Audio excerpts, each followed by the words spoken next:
Entrevista a la carta, en diálogo directo con los protagonistas de los hechos. Nos acompaña a esta hora la experta en temas ambientales, Alexandra Hidalgo. ¿Cómo está? Muy buenas tardes, gracias por acompañarnos. Buenas tardes, muchas gracias. Cuénteme un poco, empecemos hablando sobre la importancia de la huella de carbono. ¿Cuál es el impacto de las emisiones de dióxido de carbono en el clima de la Tierra? Buenas tardes. Sí, justamente la huella de carbono es de alguna manera una imagen de lo que cada uno de los seres humanos, países, empresas contribuye en el calentamiento global, en la cantidad de CO2 que nosotros producimos. Entonces, la huella de carbono es esta medición con la cual nosotros podemos ir dimensionando los efectos que podemos tener en el cambio climático a nivel mundial. ¿Y qué pasa con nuestro país, por ejemplo? ¿El Ecuador debe mantener o disminuir la huella de carbono? Como Ecuador y como todos los países del mundo, estamos en una carrera por la disminución de nuestra huella de carbono.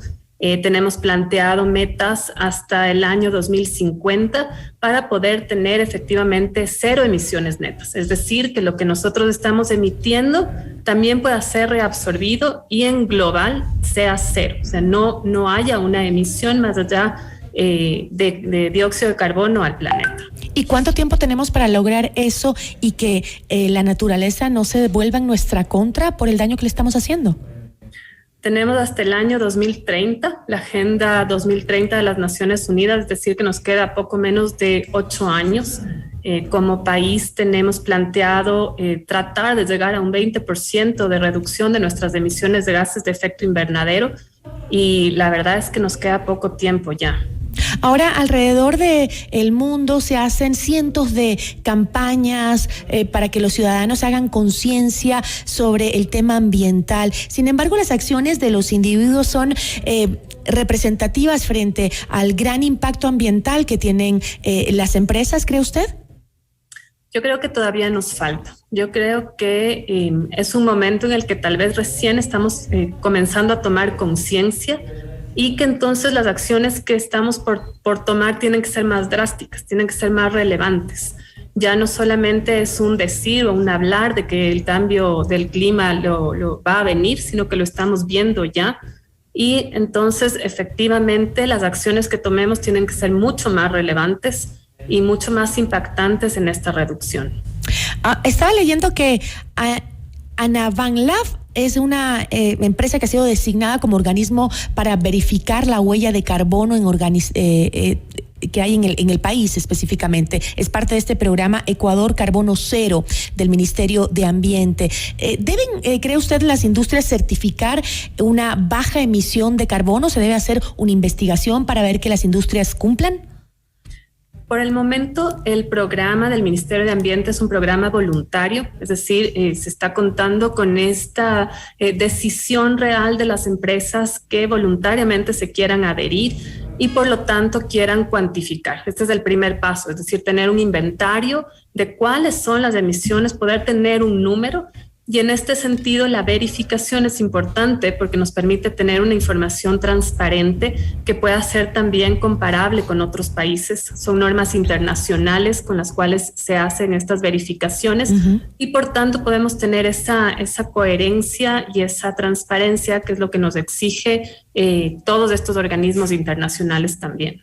¿Y cómo trabajar frente a las decisiones gubernamentales cuando, por ejemplo, durante la rendición de cuentas que hizo última el presidente Guillermo Lasso, aseguró que es momento de sacar hasta la última gota de provecho de nuestro petróleo? ¿Cómo trabajar entonces y cumplir con los objetivos de reducción de la huella de carbono en medio de políticas extractivistas del gobierno? Porque siempre dicen, sí, hay que cuidar la naturaleza, hay que trabajar por el medio ambiente, pero como un país pobre también necesitamos explotar nuestros recursos. Correcto. En este momento es un momento en el que todos debemos unirnos. Es un momento en el que tanto autoridades ambientales, empresas, organismos justamente de verificación tenemos que trabajar en conjunto. Siempre hablamos de un desarrollo sostenible. El desarrollo sostenible quiere decir que el medio ambiente que tenemos debemos dejarlo igual o mejor en las futuras generaciones. Por lo tanto, ¿no es cierto?, todas las empresas, y yo veo que sí, debemos estar comprometidas en este tema de que si estamos produciendo efectos o estamos produciendo emisiones de CO2, entonces tenemos que tener políticas de compensación, de reducción, de mitigación, hasta que podamos llegar a esta carbono neutralidad. ¿Y podría existir realmente una explotación de petróleo que esté libre del impacto ambiental? Siempre tenemos en este momento, ¿no es cierto? Y justamente como nos habla el IPCC, nos da alternativas tecnológicas. Ahí es donde nosotros tenemos que invertir la mayor cantidad. Justamente ahí se habla del financiamiento que tiene que ir ligado hacia la innovación tecnológica.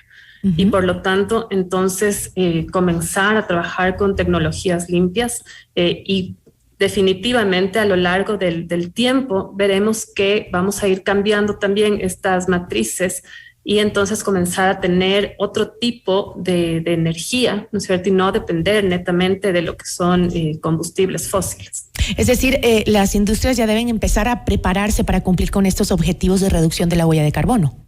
Correcto. Esperemos que lo hagan y que lo hagan por voluntad propia, porque esto es el mundo que le vamos a dejar a nuestros hijos, ¿no? Yo le agradezco muchísimo. Gracias a ustedes. Una buena tarde. Alexandra Hidalgo, experta en temas ambientales.